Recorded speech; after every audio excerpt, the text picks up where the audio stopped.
Jazakumullah khairan. Assalamualaikum warahmatullahi wabarakatuh. Alhamdulillah alladzi jama'ana 'alal huda wat tuqa. Segala puji bagi Allah Jalla Jalaluh yang mengumpulkan kita di atas petunjuk dan ketakwaan kepadanya. Banyak perkumpulan-perkumpulan, banyak perhimpunan-perhimpunan yang tidak dilandaskan ketakwaan kepada Allah Azza wa Jalla,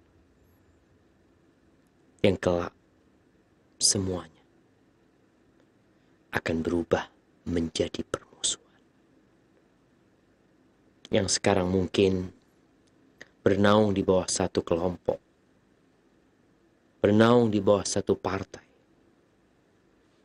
Kata Allah Jalla Jalaluhu, al-akhilla yawma idzin ba'duhum li ba'din adu illa al-muttaqin. Mereka yang saling mencintai, mereka yang saling mengasihi, kelak pada hari kiamat akan saling bermusuhan, kecuali orang-orang yang bertakwa. Maka kita memohon kepada Allah akan menjadikan perjumpaan kita, pertemuan kita dilandaskan ketakwaan kepadanya.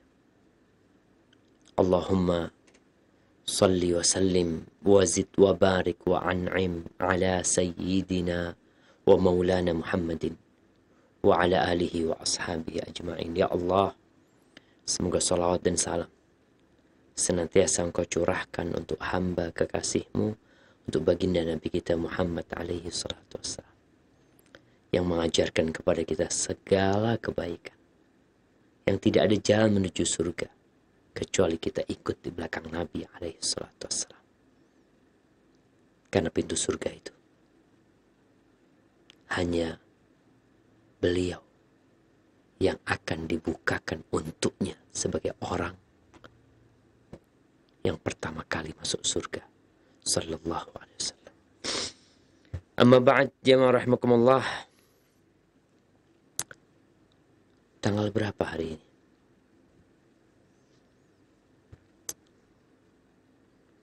Bulan apa? Tahun berapa kita sekarang?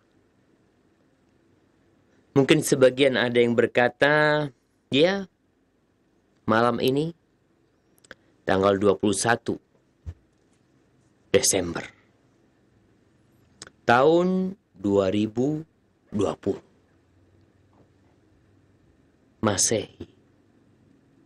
Ya. Inilah yang menyebabkan kenapa umat Islam sibuk mempersiapkan diri untuk tahun baru. Karena memang dalam pendapat mereka, kita ini di akhir tahun. Belum. Kita ini Muslim. Umat Islam itu memiliki peradaban sendiri. Memiliki kalender sendiri. Memiliki ajaran yang mulia. Bahkan Allah menjadikan agama Islam ini satu-satunya agama yang diridhai oleh Allah Azza wa Jalla. Maka buat seorang Muslim, semoga engkau Muslim. Malam ini, malam tanggal 7. Malam Selasa, tanggal 7 Jumadal Ula. Tahun berapa?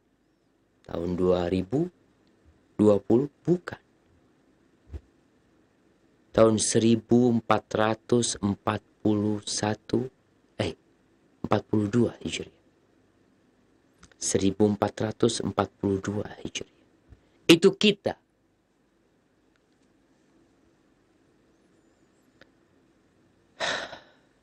Tapi memang Rasul sallallahu alaihi wasallam pernah menyampaikan kepada kita, la tattabi'unna sanana man kana qablakum. Kalian benar-benar akan mengikuti ajaran-ajaran, cara-cara orang-orang sebelum kalian. Sama persis. Sejengkal ya sejengkal. Sehasta ya sehasta. Sama persis. Seperti tahu, bulu yang digunakan untuk anak panah itu harus sama persis agar dia tidak agar dia lurus. Para sahabat bertanya, siapa ya Rasulullah? Al-Yahud wan Nasara. Apakah kita akan mengikuti Yahudi dan Nasrani? Nah. Dan itu yang terbukti. Tatkala kita mengikuti kalender mereka, ahibati fillah, umat Islam umat yang toleransi. Silahkan orang-orang Nasara yang mereka hendak merayakan tahun baru mereka, ya, tafadhol. Kita menghargai dan tidak mengganggu mereka. Tapi umat Islam mengikuti mereka, ini yang kita pertanyakan. Bukankah Allah Azza wa Jal telah berfirman di surat At-Taubah ayat 36 kalau nggak salah. Inna iddatash syuhuri 'indallah 12 syahr. Fi kitabillah yawma khalaqas samawati wal ard minha arba'atun hurum. Dzalika ad-dinul qayyim fala tadhlimu fihinna anfusakum. Sesungguhnya hitungan bulan di sisi Allah termaktub di sana dalam ketetapan Allah. Pada hari penciptaan langit dan bumi ada 12 bulan. Nggak ada yang namanya bulan Desember. Ada 12 bulan. Di antara 12 bulan itu ada 4 bulan haram. Coba kalau engkau muslim, engkau sebutkan 4 bulan haram itu. Kalau enggak, kita akan jadi ekor. Kita akan sibuk mengikuti ajaran-ajaran dari orang-orang yang kita anggap mereka benar. Mereka orang yang paling sukses. Masa engkau mau jadi ekor yang hanya digunakan untuk mengusir lalat dan menutupi kekurangan? Engkau mau? Padahal Allah mengatakan tentang dirimu, kuntum khaira ummatin ukhrijat linnas.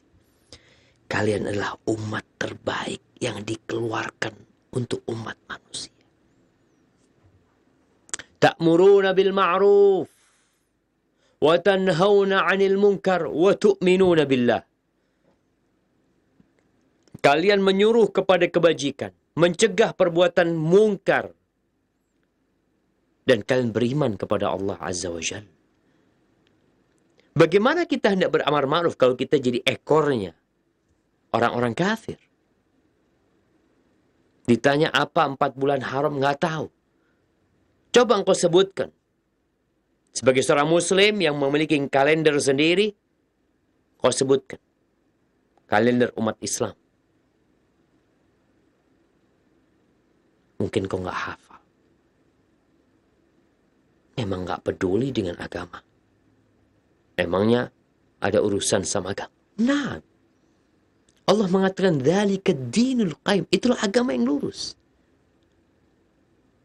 Yang di antara 4 bulannya 4 bulan haram. 12 bulan umat Islam itu, umat Islam ya, kita bicara umat Islam. Dan di Indonesia ini mayoritas muslim. Ada 222 juta mungkin muslim di Indonesia. Tapi berapa di antara mereka yang bangga dengan kalender mereka, dengan peradaban mereka? Muharram, Safar, Rabiul Awal, Rabiul Thani, Jumadal Ula, Jumadal Akhirah, Rajab, Sya'ban, Ramadan, Syawal, Dhul Qa'dah, Dhul Hijjah. 12 bulan. Muharram, Safar, Rabiul Awal, Rabiul Akhir, Jumadal Ula, Jumadal Akhir, Rajab, Sya'ban, Ramadan, Syawal, Dhul Qa'dah, Dhul Hijjah. Apa 4 bulan haram itu? 3 bersambung. Dhul Qa'dah, Dhul Hijjah, Muharram. Dan 1 terpisah, bulan Rajab. Maka buat umat Islam, ngapain malam tahun 2021? Nggak ngapa-ngapain. Memang bukan tahun baru kita. Bukan. Dulu Nabi SAW ngapain? Emangnya belum ada Masehi? Ada. Bahkan 500 tahun sebelum Nabi SAW lahir sudah ada itu tahun Masehi. Tapi Nabi tidak menjadikannya sebagai tahunnya umat Islam. Tidak.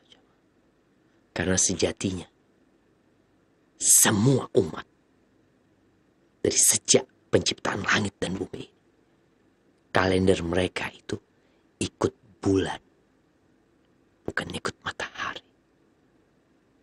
Mereka dari Muharram sampai ke Dzulhijjah. Ya kalau antum percaya sih sama firman Allah Azza wa Jalla. Jadi coba engkau nanti kaji bersama, ya bersama ustadz, bersama orang-orang yang alim, tanyain, Nabi itu ngapain sih? Malam tahun baru tuh, Masehi, nggak ngapa-ngapain, karena memang nggak dikenal tuh. Kita punya tahun sendiri. Barakallahu fikum, dan mengingatkan umat Islam, mungkin beberapa hari lagi ada umat Kristiani yang akan mengadakan Christmas. Apa yang harus dilakukan umat Islam? Ya kita mengingkarinya. Dengan hati kita. Dengan lisan kita. Bahwasanya itu bukan hari kelahiran anak Tuhan. Bukan.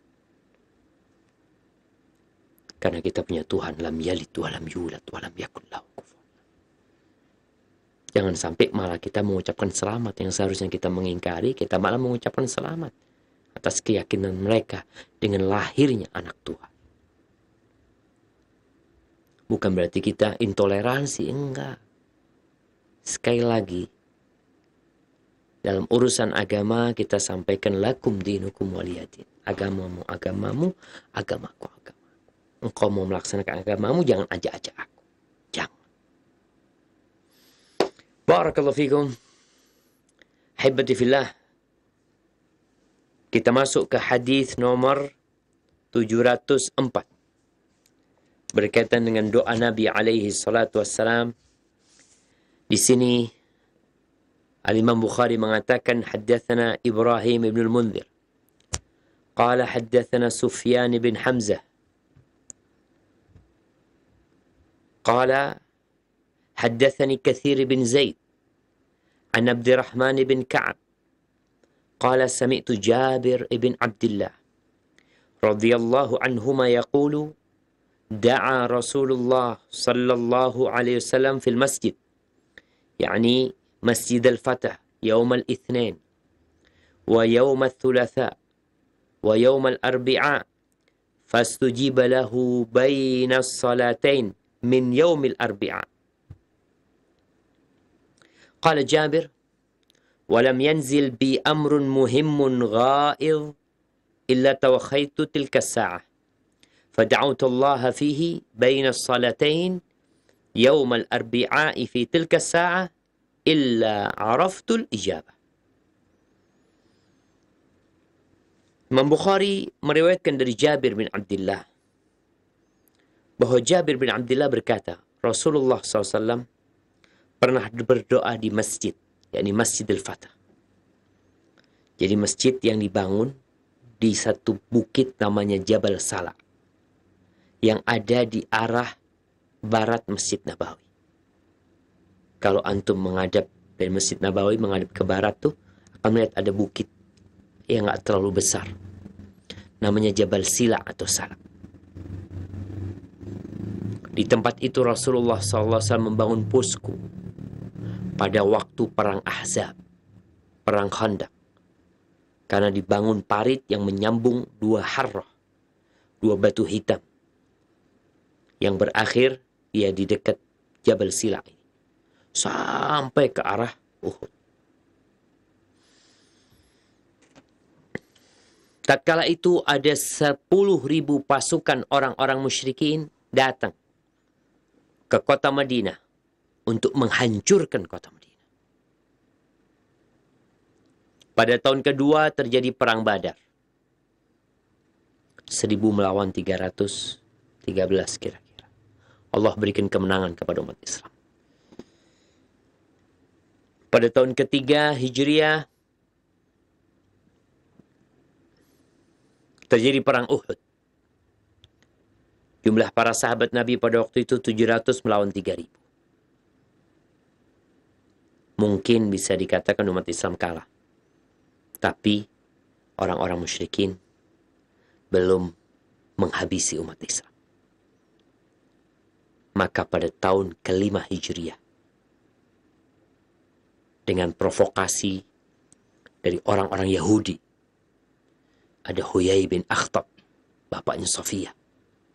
Dia datang ke kota Mekah, memprovokasi orang-orang musyrikin, datang ke kabilah-kabilah Arab untuk bersama-sama menghancurkan kota Madinah.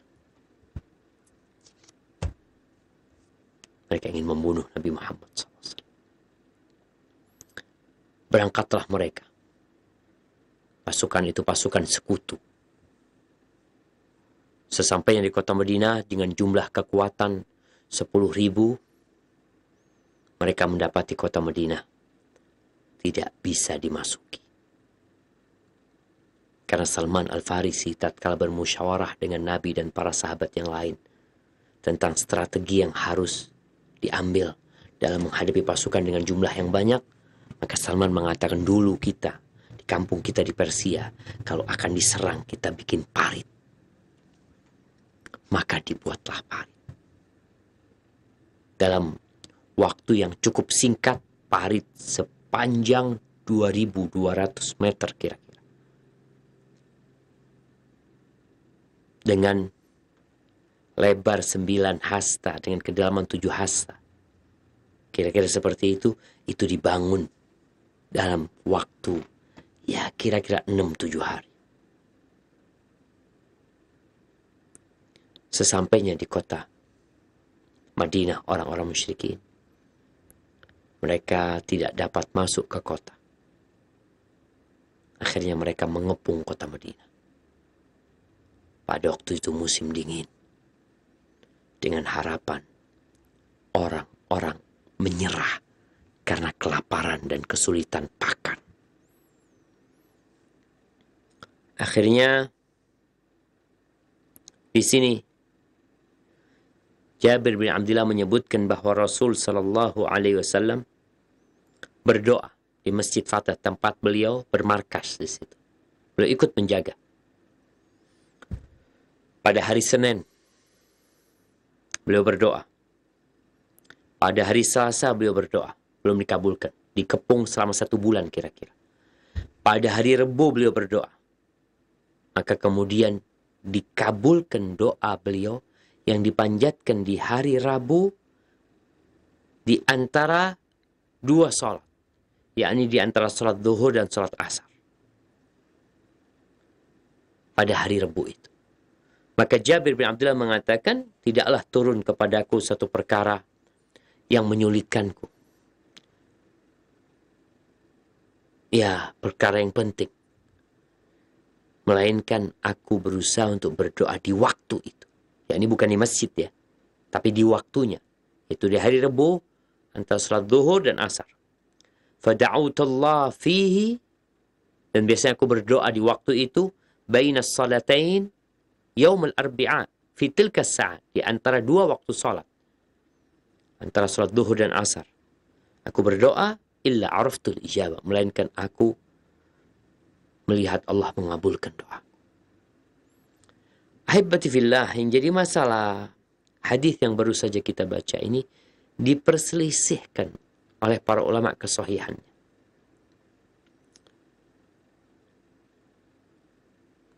Para pentahqiq kitab Musnad Imam Ahmad mengatakan isnaduhu dhaif. Sanadnya dhaif. Karena ada perawi yang namanya Kathir ibn Zaid. Jadi sebagian ulama mensahihkan hadisnya, sebagian mendhaifkan hadisnya. Tapi kalau dianggap hadis ini sahih, maka hadis ini menjelaskan keutamaan waktu dan bukan keutamaan tempat. Karena Jabir yang meriwayatkan hadis ini, dia hanya berusaha untuk berdoa di waktu tersebut dan bukan di tempat. Namun sekali lagi, sanad hadis ini dhaif. Sehingga buat yang berpendapat dhaif tidak perlu diamalkan. Bicara doa, doa kapan saja. Habis asar, habis zuhur, sepanjang waktu engkau berdoa. Tapi ada waktu-waktu yang memang dikabulkan. Ada riwayat yang mengatakan bahwasanya Nabi SAW mendatangi Jabir bin Abdullah. Lalu beliau meletakkan selendangnya. Dan kemudian beliau mengangkat tangannya.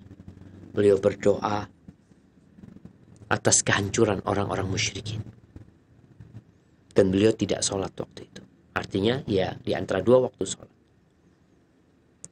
Thumma ja'a wa da'a alaihim wa shalla. Kemudian beliau berdoa memohon kehancuran buat mereka dan beliau sholat.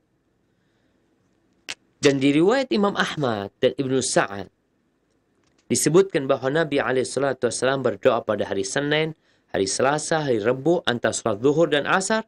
Beliau meletakkan selendangnya, jadi terbuka dada Nabi SAW. Kemudian beliau berdiri, mengangkat tangan berdoa. Dan tatkala itu kami melihat ada kegembiraan di wajah Nabi SAW. Di riwayat Abu Nuaim disebutkan beliau menunggu sampai matahari tergelincir. Kemudian beliau berdiri dan berkata, Ya ayyuhan nas, wahai umat manusia, la tatamannaw liqa'al adu. Jangan berangan-angan berjumpa dengan musuh. Jangan.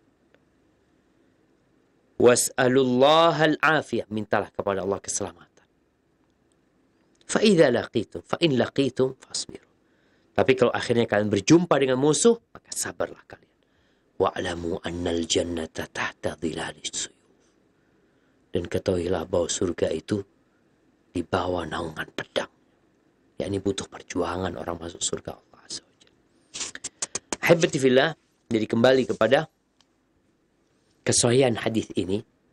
Yang beranggapan hadis ini sahih seperti Syekh Albani rahimahullahu taala, maka beliau memandang bahwasanya berdoa pada hari Rabu di antara waktu zuhur dan asar termasuk waktu yang mustajab. Wallahu a'lam bishawab.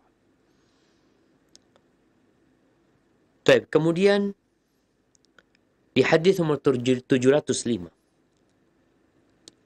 Imam Bukhari mengatakan haddatsana Ali an Khalaf ibn Khalifah qala haddatsani Hafs ibn akhi Anas an Anas كنت مع النبي صلى الله عليه وسلم فدعا رجل فقال يا بديع السماوات يا حي يا قيوم إني أسألك قال أتدرون بما دعا والذي نفسي بيده دعا الله باسمه الذي إذا دعي به أجاب.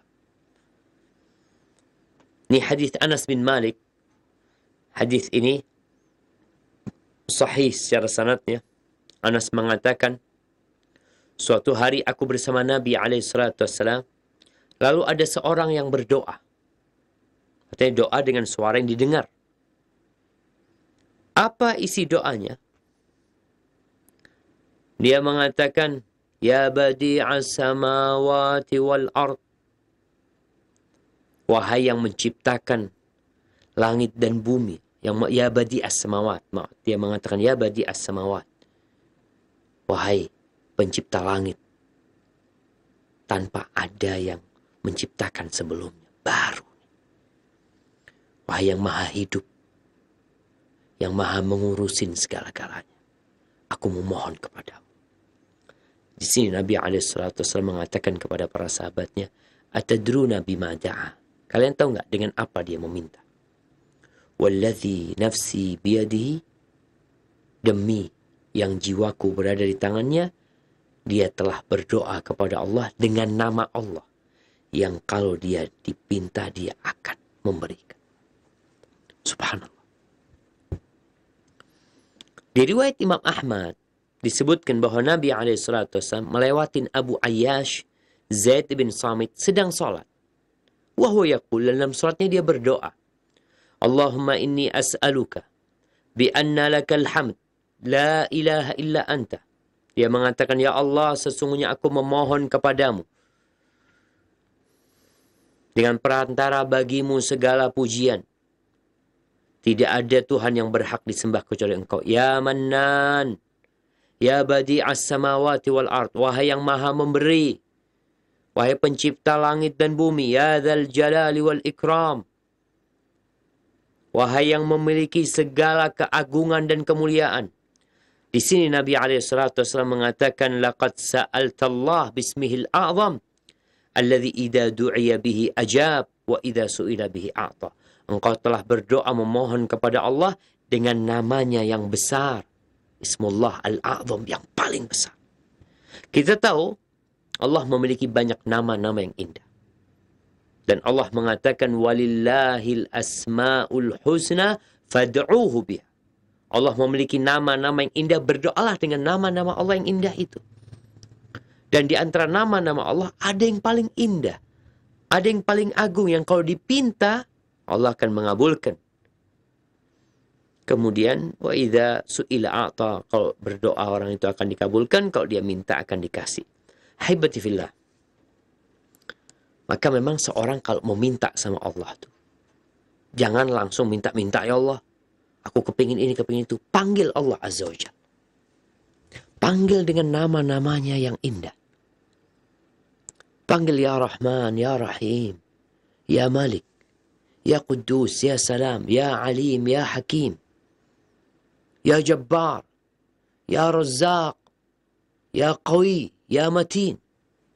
Panggil, karena Allah nyuruh kita. Ini termasuk tawasul yang disyariatkan. Adapun berkaitan dengan nama Allah yang paling agung itu apa, maka sebenarnya terjadi khilaf di antara para ulama. Bahkan dalam penentuan nama Allah yang agung ini ada 40 pendapat.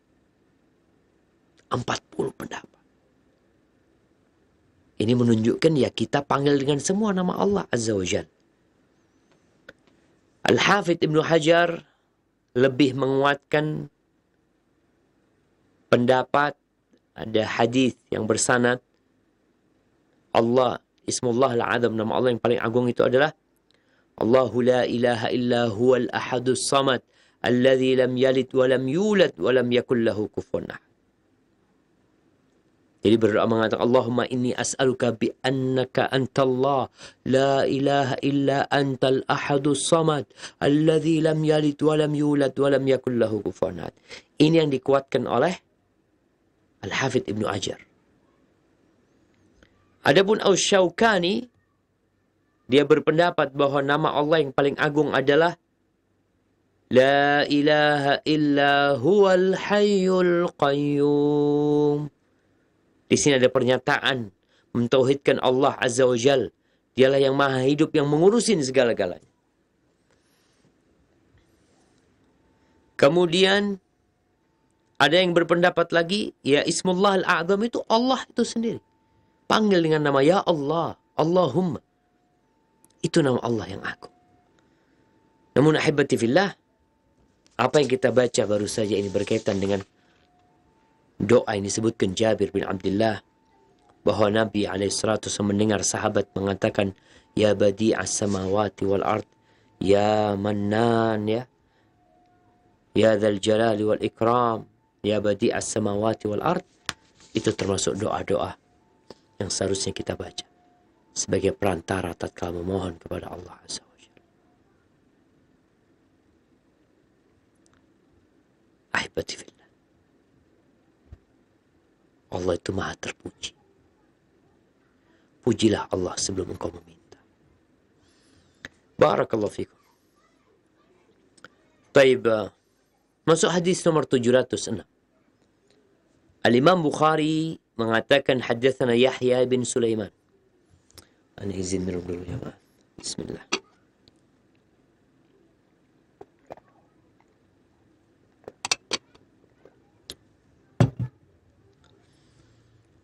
Alhamdulillah. Dia berkata, haddatsana Ibnu Wahab. Dia berkata, akhbarani Amr an Yazid ibn Abi Hubayb an Abil Khair annahu sami'a Abdullah bin Amr radhiyallahu anhuma qala Ini Abdullah bin Amr bin As mendengar. Dia berkata, qala Abu Bakar. Abu Bakar berkata, untuk siapa? Lin Nabi sallallahu alaihi wasallam.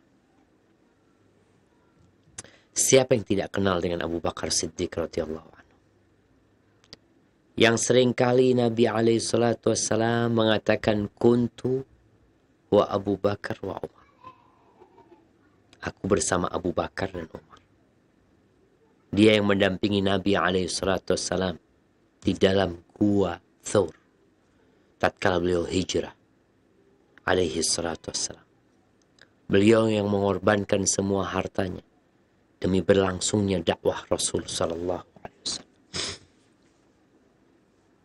Apa kata Abu Bakar kepada Nabi sallallahu alaihi wasallam? Dia mengatakan, alimni du'aan ad'u bihi fi salati. Ajarkan kepada aku sebuah doa yang aku baca dalam solatku. Ini doa dalam solat. Makanya kadang-kadang kita ngelihat ya sebagian orang itu solatnya cepat, doanya panjang. Padahal doa yang paling mulia adalah ketika sholat itu sendiri. Kapan doa dibaca ketika sholat? Ada dua waktu yang disebutkan oleh Nabi SAW. Dan dalam hadis ini tidak disebutkan kapan waktunya. Tapi yang mustajab itu adalah ketika sujud. Di mana Rasulullah SAW menjelaskan bahwa tempat hamba paling dekat sama Allah Azza wa Jalla adalah tatkala dia sujud. Tatkala dia sujud, itu tempat yang paling dekat. Faqamilun an yustajabah. Harapan doa ketika itu dikabulkan oleh Allah Azza wa Jalla. Atau doa sebelum salam. Makanya Al-Imam Bukhari di dalam kitab sahihnya beliau membuat bab ad-du'a qabla salam, doa sebelum salam. Dan hadis ini dimasukkan di sana. Abu Bakar meminta doa yang dibaca dalam sholat. Makanya kalau sholat tuh silahkan sujud yang panjang, bukan hanya sujud terakhir. Silahkan sebelum salam itu berdoa memohon kepada Allah. Falyatakhayyar min khairid du'a. Au ma yu'jibuhu minad du'a. Doa apa saja yang dia inginkan. Karena itu waktu yang mustajab. Apa yang diajarkan Nabi SAW kepada Abu Bakar Siddiq radhiyallahu anhu? Doanya, Qul, katakan wahai Abu Bakar, Allahumma inni zalamtu nafsi zulman kathira. ولا يغفر الذنوب إلا أنت فاغفر لي من عندك مغفرة إنك أنت الغفور الرحيم. Subhanallah, coba kalau kita merenungkan ya doa yang diajarkan kepada Abu Bakar Siddiq. Abu Bakar ini dijamin masuk surga. Siapa yang tidak kenal Abu Bakar? Yang kata Rasul SAW ketika beliau menceritakan tentang pintu-pintu surga, beliau menjelaskan bahwasanya orang yang bersedekah akan dipanggil dari pintu sedekah, yang puasa akan dipanggil dari pintu puasa, yang rajin sholat akan dipanggil dari pintu sholat. Maka Abu Bakar bertanya, ya Rasulullah, apakah ada yang dipanggil dari semua pintu itu? Apa kata Nabi SAW? Iya. Dan aku berharap engkau yang termasuk dipanggil dari semua. Diajarin doa apa sama Nabi SAW? Kita yang berambisi mengumpulkan dunia yang fana ini. Kita yang berlomba-lomba berlari, bersaing, sikut sana, sikut sini. Coba engkau lihat nih. Doa yang diajarkan oleh Nabi kepada Abu Bakar As-Siddiq radhiyallahu anhu. Orang yang sudah dijamin masuk surga. Sedangkan amanah sama antum, wallahu a'lam. Bukan berarti nggak boleh kita minta dunia, silahkan. Tapi ngertilah engkau akan berapa lama hidup di dunia ini. Ya Allah, sesungguhnya aku menzalimin diriku sendiri dengan kezaliman yang banyak. Subhanallah jamaah, ini mengingatkan kita kepada doanya Nabi Adam alaihissalam. Nabi Adam dan Hawa, ketika keduanya makan dari buah terlarang di surga, maka keduanya berdoa mengatakan, Rabbana zalamna anfusana. Ya Allah, kami menzalimin diri kami sendiri. Jadi kezaliman itu kata Nabi SAW ada 3. Kezaliman. Ada kezaliman yang Allah tidak akan ampuni. Yaitu syirik.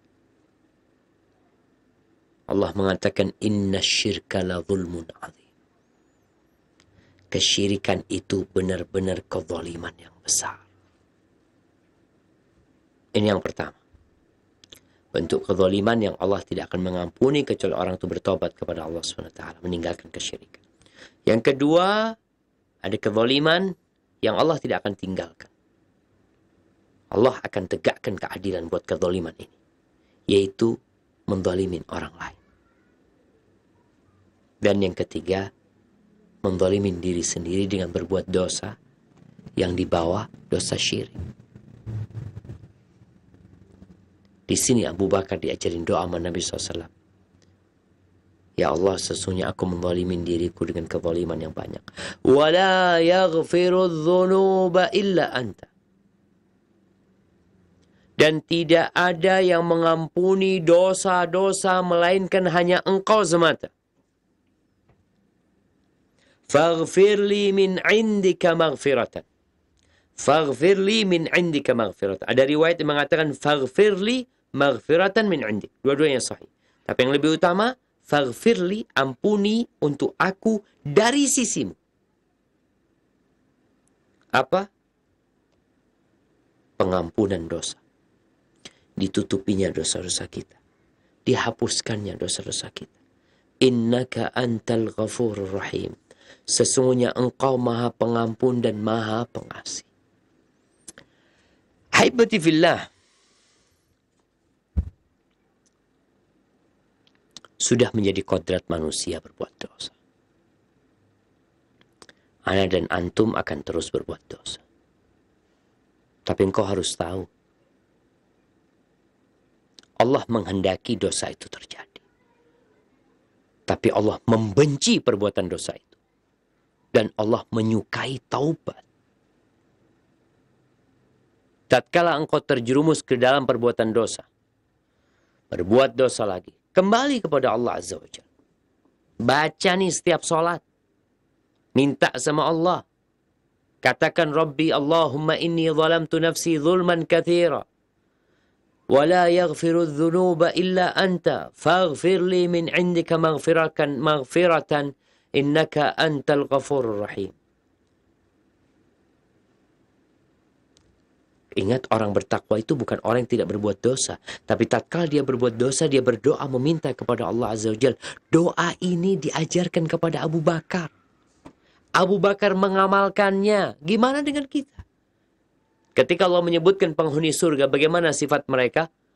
Allah Azza wa Jalla mengatakan, وَالَّذِينَ إِذَا فَعَلُوا فَاحِشَةً أَوْ ظَلَمُوا أَنفُسَهُمْ ذَكَرُوا اللَّهَ فَاسْتَغْفَرُوا لِذُنُوبِهِمْ وَمَنْ يَغْفِرُ الذُّنُوبَ إِلَّا اللَّهُ وَلَمْ يُصِرُّوا عَلَى مَا فَعَلُوا وَهُمْ يَعْلَمُونَ. Orang-orang bertakwa itu adalah orang-orang yang tatkala mereka melakukan perbuatan keji, melakukan dosa besar, atau menzalimin diri mereka dengan dosa-dosa kecil, mereka ingat sama Allah. Ini yang membuat orang tidak menunda-nunda tobat adalah mengingat Allah. Ingat kalau Allah Maha Kuasa atas segala sesuatu. Ingat kalau Allah melihat kita tatkala kita berbuat dosa. Ingat kalau Allah ingin memberikan hukuman kepada kita, Allah dapat berikan itu kepada kita. Tapi ternyata Allah memberikan kesempatan kepada kita untuk kembali kepada Allah Azza wa Jalla. Dan taubat itu adalah penyesalan, kata Nabi SAW. Mereka ingat sama Allah. Setelah ingat sama Allah, apa yang mereka lakukan? Terus berbuat dosa? Enggak, ditinggalkan tuh perbuatan dosa. Mereka beristighfar. Mereka minta ampun sama Allah Azza wa Jalla. Fastaghfaru li dhunubihim. Wala yaghfiru. Dan seperti yang di hadis ini. Tidak ada yang mengampuni dosa kecuali Allah. Engkau mau minta ampun sama siapa? Di beberapa agama, ada orang kalau berbuat dosa, mengadakan pengakuan atas dosa dia. Kepada siapa? Kepada manusia. Yang dia juga banyak dosanya. Apakah kita harus saling mengakui dosa kita di hadapan manusia agar Allah mengampuni dosa kita? La. Tutupin dosa-dosamu. Mohonlah ampun kepada Allah Azza wa Jalla. Kalau engkau ingin menanyakan sesuatu, silahkan tanya. Tapi bukan pengakuan dosa kepada manusia yang lalu manusia tersebut bisa memberikan stempel. Oh, engkau sudah diampuni dosanya. Nggak bisa kayak gitu. Wala yaghfirudz dzunub illallah. Kemudian mereka tidak terus-terusan berbuat dosa. Mereka segera berhenti. Nunggu kapan berhenti berbuat dosa? Maka hibati fillah, inilah kezaliman yang dilakukan manusia. Yaitu dia berbuat dosa. Dan berbuat dosa. Dan segera bertobat kepada Allah Azza wa Jalla. Karena Allah Maha Pengampun dan Maha Pengasih. Kapan baca doa ini? Bebas. Di luar sholat pun boleh kita baca. Kita sambil duduk-duduk di pagi hari. Sambil minum kopi. Kita ingat sama Allah. Kita katakan, Allahumma inni zalamtu nafsi zulman kathira. Fa innahu la yaghfiru dhunuba illa anta. Faghfir li min indika maghfiratan innaka anta al-ghafur rahim. Baca. Nabi SAW mengatakan, Ayuhan nas, tubu ilallah wa astaghfiruh. Fa inni atubu ilallah fil yawmi akthar min 70 marrah. Wahai umat manusia, kalian bertobatlah dan mohonlah ampun kepada Allah. Ini ucapan Nabi SAW. Karena sesungguhnya aku ini dalam sehari lebih 70 kali bertobat kepada Allah Azza wa Jalla. Subhanallah. Kalau itu Nabi SAW, bagaimana dengan kita? Yang beliau ajarkan kepada Abu Bakar juga sama. Berkaitan bagaimana berdoa, memohon kepada Allah agar diampuni kezaliman-kezaliman yang dilakukan. Dengan penuh keyakinan, nggak ada yang dapat mengampuni dosa kecuali Allah Azza wa Jalla. Kau mau berangkat kemana?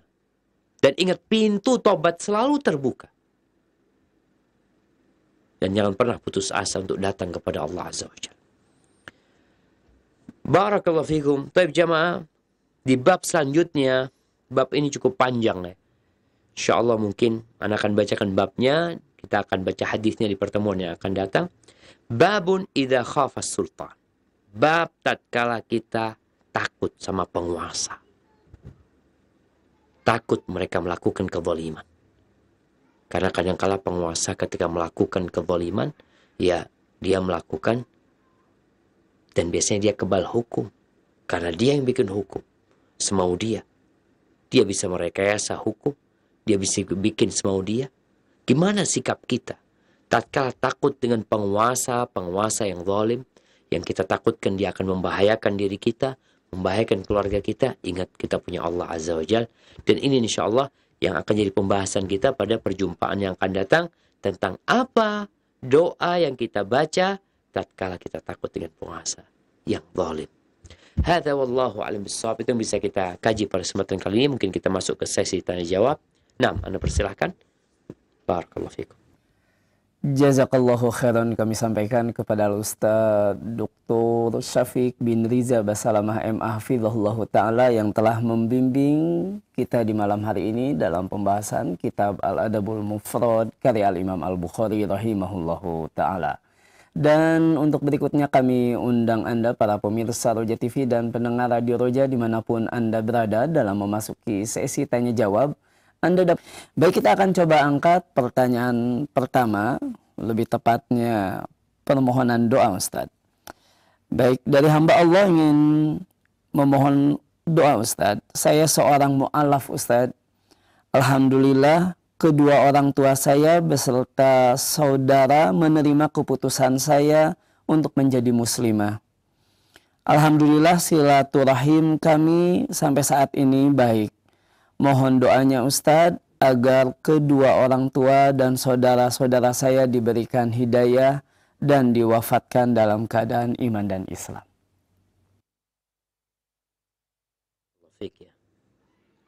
Yang pertama,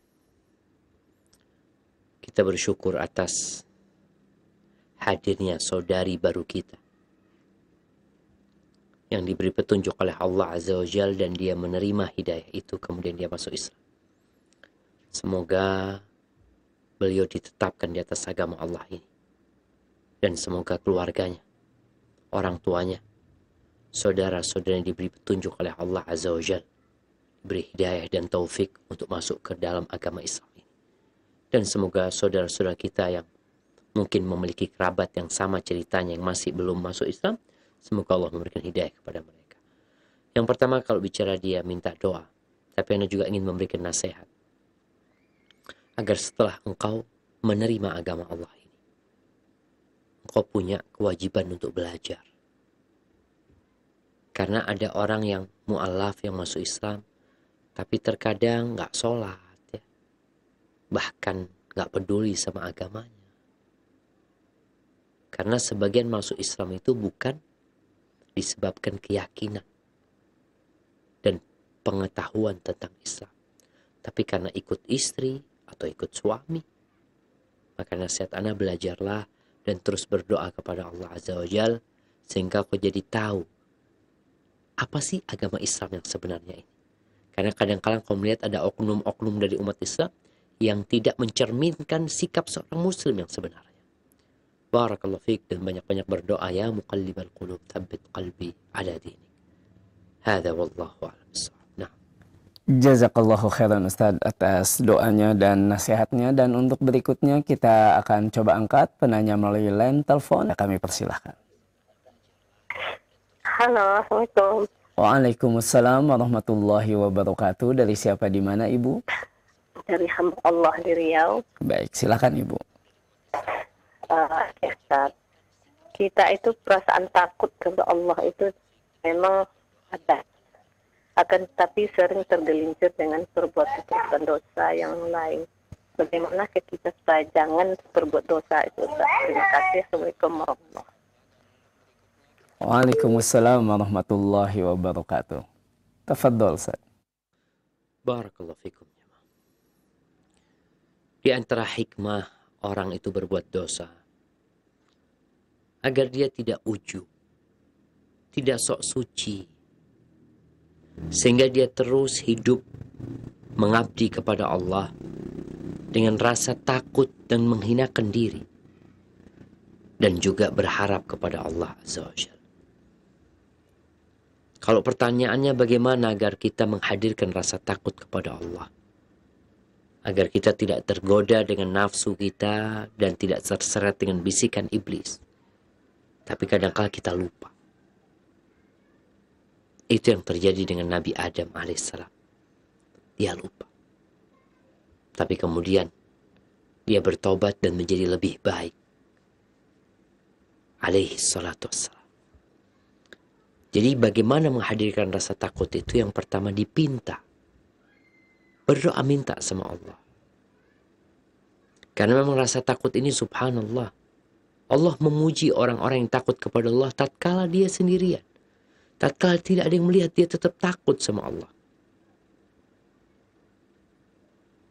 Innal ladzina yakhshawna rabbahum bil ghaib lahum maghfiratun wa ajrun kabir. Sesungguhnya orang-orang yang takut kepada Rabb mereka dalam kondisi gaib, nggak terlihat Allah. Dan dia juga nggak dilihat oleh manusia, tapi dia takut. Bagi mereka ampunan dan pahala yang besar. Jadi berdoa minta sama Allah. Nabi SAW mengajarkan banyak doa. Di antaranya doa, Allahumma bi'ilmikal ghaib wa qudratika 'alal khalqi ahyini idza 'alimtal hayata khairan li wa tawaffani idza 'alimtal wafata khairan li.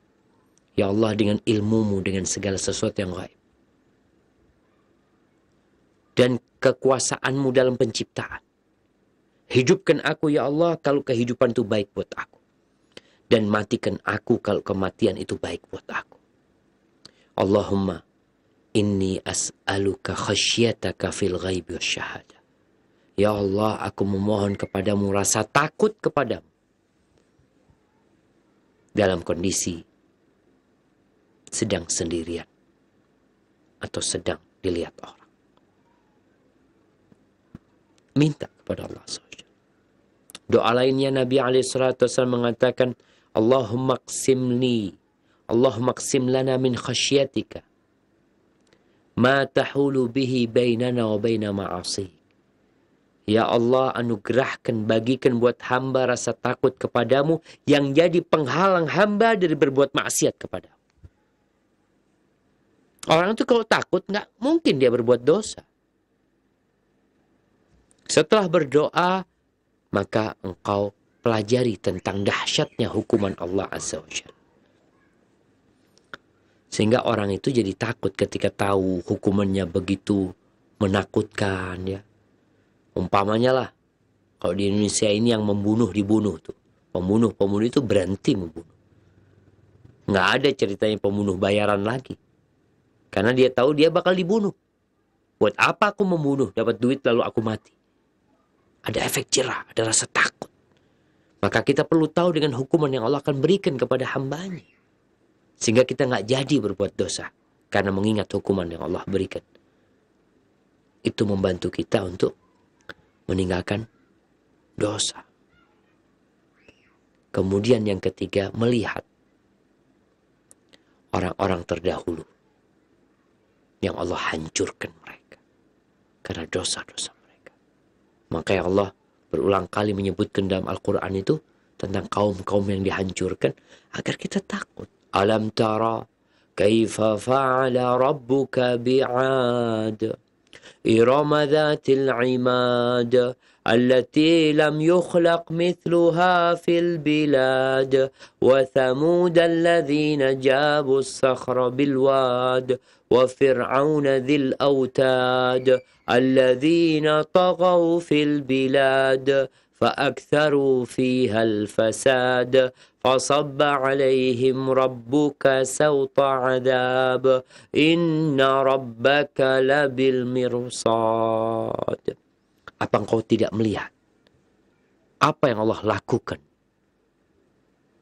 dengan kaum Ad? Irama dzatil imad. Kaum yang memiliki tiang-tiang yang tinggi.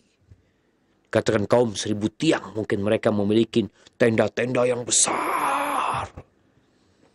Yang belum ada yang diciptakan seperti mereka. Tsamud, kaumnya Nabi Saleh yang kau lihat. Yang biasa membangun rumah-rumah dari batu-batu yang mereka pahat. Fir'aun, kemana mereka semua? Allah siramkan. Allah tuangkan kepada mereka cemeti adab. Sesungguhnya Rabbmu itu maha mengawasi. Hati-hati. Maka ini insya Allah membantu kita untuk takut sama Allah. Dan banyak berzikir lisannya. Baca subhanallah, alhamdulillah, Allahu akbar. Insya Allah itu akan menjaga hati kita dari keinginan untuk berbuat dosa. Hadza wallahu a'lam bishawab. Jazakallahu khairan Ustaz atas penjelasannya, dan berikutnya kita coba angkat kembali pertanyaan melalui pesan singkat dari Bapak Jumadi di Sragen. Ingin bertanya, Ustaz, bagaimana dengan orang tua saya yang belum bisa membaca Ustaz dan belum bisa sholat? Apakah dosanya masih bisa diampuni Ustaz? Mohon penjelasannya Ustaz. Alhamdulillah. Baik, barakallahu fikum. Kalau orang tua belum bisa membaca dan belum bisa sholat, diajarin tugasmu. Tugas anak ngajari. Paling tidak ayahnya diajarin baca subhanallah walhamdulillah wala ilaha illallah wallahu akbar. Udah, sholat baca itu. Bagaimana dengan Al-Fatihah yang rukun sholat? Dia belum bisa. Baca itu. Sambil diajarin nanti. Terus baca Rabbi ghfirli, Rabbi ghfirli, Rabbi ghfirli. Dan Allah Azza wa Jal itu telah memudahkan bagi kita untuk belajar Al-Quran Karim. Tinggal sekarang bagaimana dibimbing orang tua. Mungkin dia jadi makmum, engkau sholatnya dikerasin, diajarin bagaimana tata cara sholat. Kemudian perlahan-lahan ya. Kalau bicara mungkinkah Allah ngampuni? Mungkin masih ada kesempatan. Kadang-kala ada orang-orang dulu ini Islamnya Islam-Islaman. Anda pernah sampaikan, entah di sini atau di tempat lain. Kita pernah mengadakan bakti sosial di sebuah kampung pedalaman di Bondowoso. Kita bawa beras, di sana banyak janda-janda tua-tua. Ketika kita kasih itu sembako, kita minta setiap orang itu untuk mengucapkan la ilaha illallah. Muslim nih semuanya. Tapi sebagian gak bisa. Gak bisa mengatakan la ilaha illallah. Kenapa hal itu terjadi? Ya kadangkala tidak adanya guru di tempat itu yang mengajari. Atau penyebabnya mereka yang malas karena sibuk bekerja mencari dunia. Maka pentingnya kita mengajarkan kepada mereka. Maka buat penanya, engkau segera ajarkan kepada ayah untuk membaca, untuk tadi Al-Fatihah diperdengarkan sampai dia bisa. Kalau belum bisa baca subhanallah, alhamdulillah, wala ilaha illallah, wallahu akbar. Terus baca Rabbil Fili, diajak sholat, bermakmum, perlahan-lahan insya Allah dia bisa. Karena ya tugas anak berbakti kepada orang tuanya. Di antara kebaktian yang paling besar menyelamatkan orang tua dari api neraka. Hada wallahu a'lam bishawab. Jazakallahu khairan Ustaz atas penjelasannya, dan kita akan coba angkat kembali pertanyaan melalui line telepon. Kami persilahkan. Iya. Halo, Assalamualaikum. Waalaikumsalam warahmatullahi wabarakatuh. Dari siapa, di mana Ibu? Dari Siriana di Situbondo. Baik, silakan Ibu. Ini Ustadz, tentang doa Ustadz. Kalau kepada kedua orang tua, Allah maj'al syukurah wa abi, atau Allah maj'al syukurah huma riyadil jannah. Nah, itu benar apa tidak? Terus kalau anak pribadi itu bahasa Arabnya itu bagaimana? Apakah benar Allah maj'al kuburana riyadil jannah? Apakah kalau doa seperti ini sebagai bahasa Arab itu benar atau tidak Ustaz? Mohon diperbaiki kalau salah Ustaz. Jazakallahu khairan. Assalamualaikum warahmatullahi wabarakatuh. Waalaikumsalam warahmatullahi wabarakatuh. Tafadhol Ustaz. Barakallahu fiik. Nah, jamaah rahimakumullah. Berkaitan dengan doa buat orang tua kita. Ya, mungkin ada banyak redaksi. Ada doa yang mungkin sering kita dengar atau yang biasa kita baca, Rabbighfirli wali walidayya warhamhuma kama rabbayani shaghira, atau Rabbighfirli wali walidayya walil mu'minina yawma yaqumul hisab. Ya Allah, ampuni buat hamba dan buat kedua orang tua hamba dan buat orang-orang yang beriman pada hari ditegakkannya penghitungan nantinya. Atau tadi mungkin yang dibacakan oleh penanya, Allahumma ij'al quburahuma raudhatan min riyadil jannah. Ya Allah, jadikan kuburan keduanya taman dari taman-taman surga. Iya, itu pun diperbolehkan berdoa seperti itu.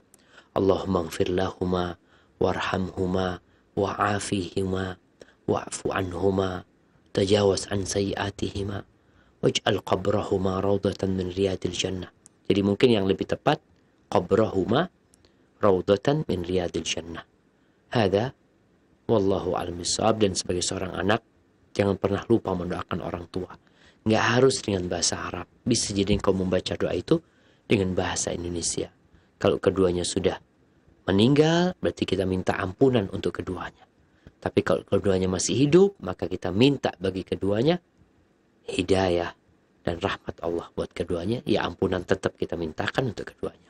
Hadza wallahu a'lam bishawab. Nah, Jazakallahu khairan Ustaz atas penjelasannya. Dan berikutnya pertanyaan melalui pesan singkat. Banyak sekali pertanyaan dengan tema yang sama Ustaz.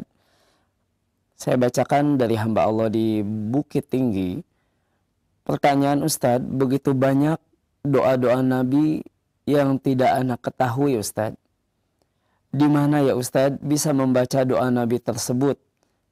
Karena ketika mencatat tadi tidak sempat. Juga pertanyaan sama dari hamba Allah di Sumatera Utara dan juga penanya-penanya yang lain Ustaz. Ingin didiktekan kembali doa yang diajarkan oleh Rasulullah kepada Abu Bakar. Tafadhol Ustaz. Masya Allah, barakallahu fikum. Iya jamaah, ini pentingnya kita belajar. Ada banyak doa-doa Nabi SAW yang mungkin kita tidak menghafalnya. Tapi mau tidak mau, kita ini mengaku pengikut Rasul SAW. Bukankah orang yang mengikuti itu akan meniti jalan yang dijalan oleh orang yang dia cintai? Apa doanya? Maka anak akan ulanginya. Doanya, Allahumma inni zalamtu nafsi zulman kathira. Allahumma inni zalamtu nafsi zulman kathira. Wa la yaghfiru dhunuba illa anta. Wa la yaghfiru dhunuba illa anta. Faghfirli min indika maghfiratan. Faghfirli min indika maghfiratan innaka antal ghafurur rahim. Allahumma inni zalamtu nafsi zulman kathira wa la yaghfiru dhunuba illa anta. Faghfirli min indika maghfiratan innaka antal ghafurur rahim. Insyaallah nanti setelah kajian ini, sekarang kan kajian ini live. Jadi entah nanti kan bisa diikutin di offline ya, dan tinggal diberhentikan. Jadi ini kelebihan subhanallah jamaah ya. Sebuah nikmat dan anugerah yang besar. Kalau dulu kita ngaji sama ustadz, kita ngaji sama syekh-syekh di Masjid Nabawi, ketika mereka menyampaikan sesuatu, kadang-kala kelewat tuh jemaah. Tapi karena kelewat, ya kita gimana? Dulu belum ada alat-alat perekam yang canggih seperti sekarang ini. Kalau sekarang ustadznya menyampaikan, nanti kita bisa ulangin lagi. Kita dengerin lagi. Bahkan kita bisa berhentikan ustadznya. Dengan di pause. Ketika ustadz mengatakan, Allahumma inni zalamtu nafsi zulman katsir, di pause dulu. Catat dulu. Nanti dilanjutin. Nanti berhentikan lagi. Catat lagi. Subhanallah. Kadang kalau ustadznya ditinggal masak. Sama ibu-ibu, mamanya ibunya lagi masak, anaknya nangis, bisa diberhentikan. Ini nikmat Allah Azza wa Jal. Maka sekali nggak ada alasan orang untuk tidak mengaji. Tidak ada alasan untuk tidak menghafal doa Nabi SAW. Engkau bisa memperdengarkan. Kalau nggak bisa baca, dengerin 2-3 kali. Belum hafal, 10 kali belum hafal, 20 kali. Insya Allah terakhir engkau hafal. Allah benar-benar telah memudahkan agama ini buat kita. Hadza wallahu a'lam bishawab. Jazakallahu khairan Ustaz. Semoga para pendengar yang bertanya, yang sedang mencatat, bisa mencatat dengan lengkap dan bisa juga nanti untuk menyimak kembali melalui channel YouTube kami di Roja TV dan juga live Facebook kami. Baik, untuk berikutnya kita akan coba angkat pertanyaan melalui line telepon kami, persilahkan.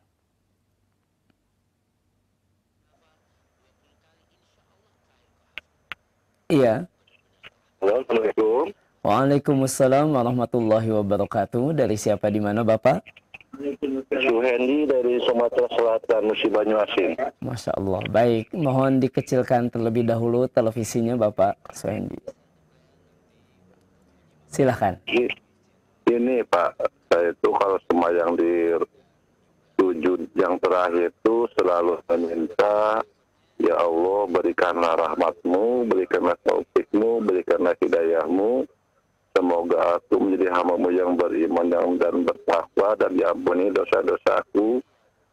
Nah, doa seperti itu apa tidak berlebihan, Ustaz? Mohon kejelasannya, Ustaz. Kalau emang berlebihan, tolong dikasih saran gimana bagusnya, Ustaz. Baik. Ya, Assalamualaikum warahmatullahi wabarakatuh. Waalaikumsalam warahmatullahi wabarakatuh. Jazakallahu khairan Pak Suhendi di Banyuasin. Tafadhol Ustaz. Barakallahu fiik. Naam jamaah. Berkaitan dengan doa, yang pertama Ana ingin jelaskan, doa itu bukan hanya di sujud terakhir. Doa itu bukan hanya di sujud terakhir, tapi di setiap sujud kita.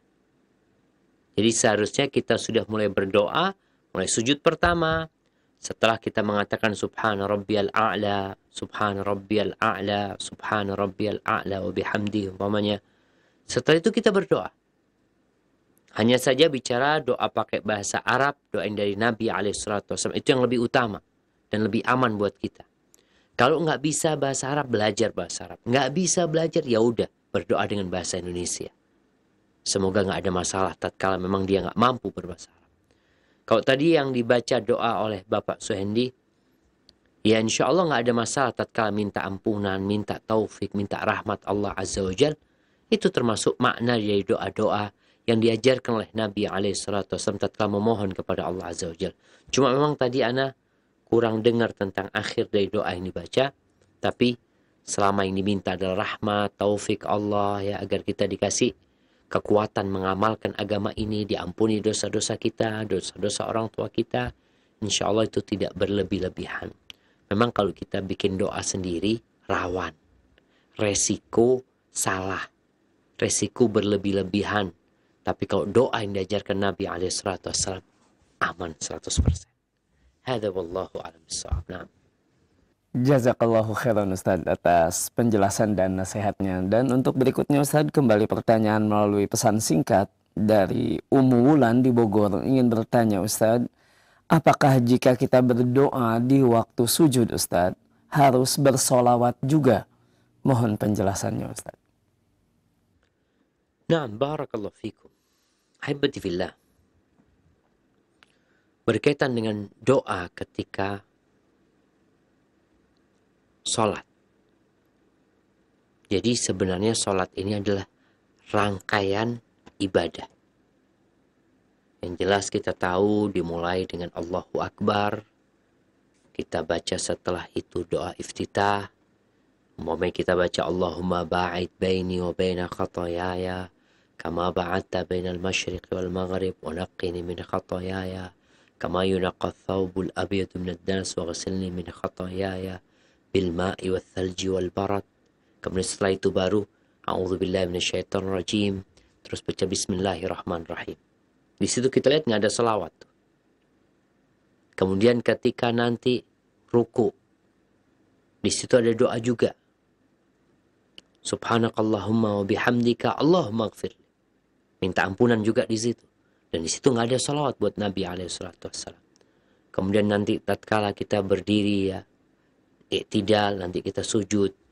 Boleh kita bersolawat kepada Nabi SAW dalam doa ketika dia sujud.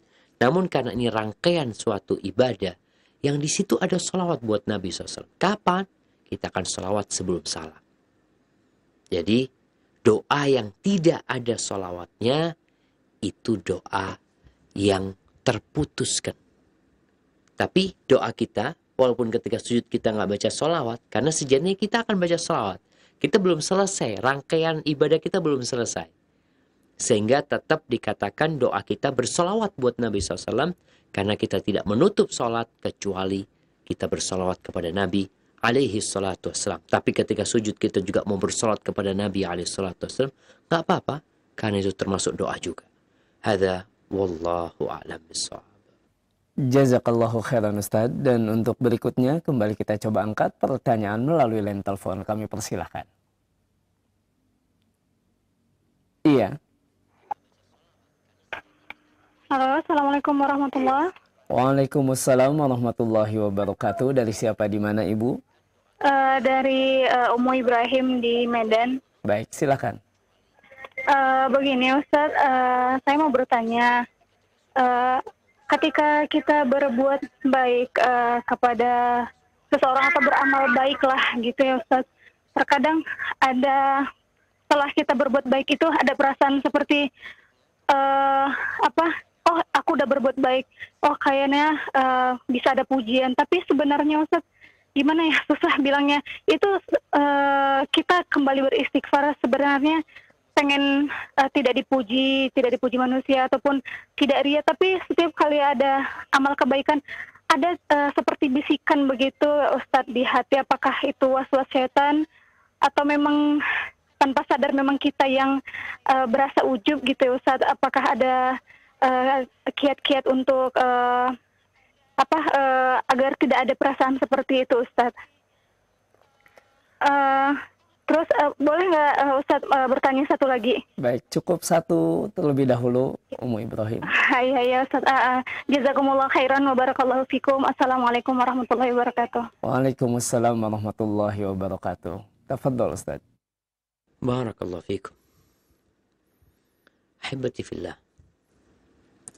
Sebenarnya kegembiraan seorang muslim terhadap kebaikan yang dia kerjakan, maka itu hal yang positif. Kesedihan dia tatkala dia berbuat dosa, itu juga hal yang positif. Rasulullah sallallahu alaihi wasallam bersabda, "Man sarrathu hasanatuhu wa sa'athu sayyi'atuhu fadzalikumul mu'min." Barang siapa yang bergembira dengan kebaikan yang dia lakukan dan bersedih karena dosa yang dia kerjakan, maka itu adalah orang yang beriman. Tapi tidak ada niatan di diri dia untuk mendapatkan pujian dari orang. Penghuni surga, bagaimana Allah menyebutkan amalan-amalan penghuni surga tatkala mereka di dunia. Mereka mengatakan, innama nut'imukum liwajhillah, la nuridu minkum jazaan wala syukur. Kami berbuat ini hanya berharap keridhaan Allah Azza wa Jalla. Berharap wajah Allah Jalla Jalaluh. Kami tidak ingin dari kalian balasan dan tidak pula ucapan terima kasih. Jadi kalau sekadar kita gembira telah bisa berbuat baik, ya Allah alhamdulillah senang ya bisa berbuat baik, itu nggak ada masalah. Tapi kalau kita senang dipuji, itu yang bermasalah. Ada orang yang memuji kita, ya kita tidak bisa menghindari hal itu. Dan Nabi SAW tatkala berbincang tentang pujian yang diberikan kepada orang yang beriman, umpamanya kita berbuat baik, tahu-tahu ada yang memuji kita, ya. Kata Rasul sallallahu alaihi wasallam tentang hal itu, beliau mengatakan, "Dzalika au tilka ajiru busyra mu'min." Itu adalah kabar gembira buat orang yang beriman yang disegerakan. Artinya pujian, kalau ada orang memuji kita, tapi kita tidak menginginkan itu dan kita tidak berharap itu, nggak ada masalah. Bahkan itu insya Allah jadi kabar gembira buat kita. Namun jangan sampai berharap hal itu. Bagaimana cara kita menjaga hati kita?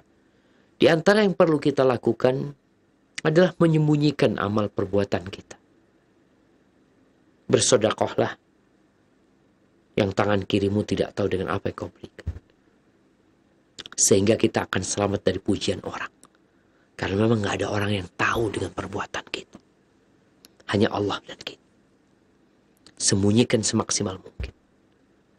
Kemudian tatkala kau berbuat, kemudian ada pujian, lalu setan mulai menggoreng hal itu, mengatakan engkau orang baik, Masya Allah engkau orang soleh, katakan kepada dia, aku banyak dosanya. Aku perlu amalan ini ikhlas. Kalau aku melakukan ini karena manusia, udah banyak dosa, amalannya riak lagi. Apa gunanya? kemudian duduk merenungkan, apa sih manfaat yang kau dapatkan dari pujian orang-orang tersebut? Ada. Tapi kalau Allah yang memujimu, maka itu akan jadi kunci masuk surgamu. Hadza wallahu a'lam bishawab. Jazakallahu khairan Ustaz atas penjelasannya, dan pertanyaan terakhir di kesempatan malam hari ini Ustaz, kita coba angkat melalui pesan singkat. Pertanyaan dari hamba Allah ingin bertanya, Ustaz, berdosakah saya Ustaz menceraikan istri yang membangkang Ustaz karena memiliki penghasilan yang lebih besar dari saya? Mohon penjelasannya Ustaz. Barakallahu fikum. Ahibati fillah, Allah Azza wa Jal memberikan arahan sebelum engkau menceraikan istri. Ini arahan yang kadangkala kita tidak menjalankannya. Sehingga kadangkala perceraian itu hanya karena amarah. Emosi, udahlah. Padahal mungkin ketika engkau menikah dengan istrimu, kau melihat ada kebaikan di diri dia. Dan itu yang menyebabkan kau datang meminang dia dan menikahi dia.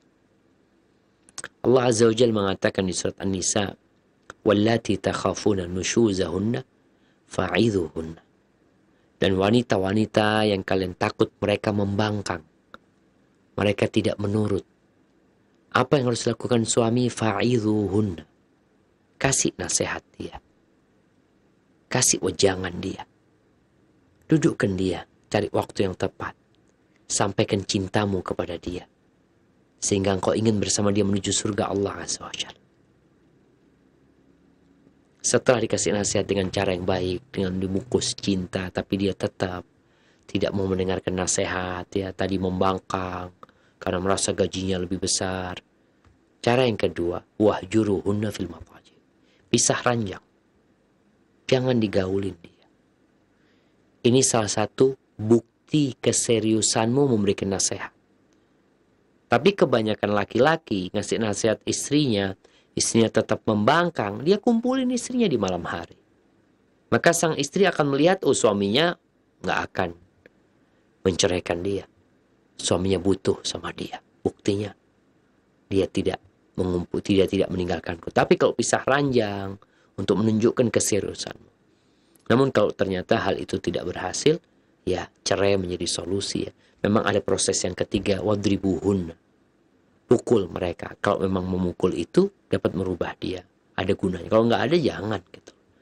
Tapi kalau sudah diceraikan insya Allah nggak dosa sebenarnya. Karena memang engkau menceraikan istri karena dia telah melakukan kesalahan pembangkangan. Dan engkau banyak-banyak istighfar. Kadangkala hukuman dari Allah Azza wa Jalla itu ada dalam keluarga kita. Kita mendapatkan istri yang seperti itu disebabkan dosa-dosa kita. Itu salah satu sebab. Maka banyak-banyak istighfar, mohon ampun kepada Allah Azza wa Jalla. Dan ketika kau menikah lagi, jangan sampai salah memilih istri. Jangan sampai berpikir cari istri yang sudah lebih kaya, yang lebih cantik dari istrimu yang pertama. Sebagai bentuk, enggak, aku akan tunjukkan kepada dia. Aku bisa dapat yang lebih cantik dari dia. Yang kau perlukan sekarang adalah wanita yang soleha. Hadza wallahu a'lam bishawab. Itu yang bisa Anda sampaikan. Kurang lebihnya mohon maaf. Anda kembalikan ke teman-teman di studio Raja Pusat. Jazakumullah khair.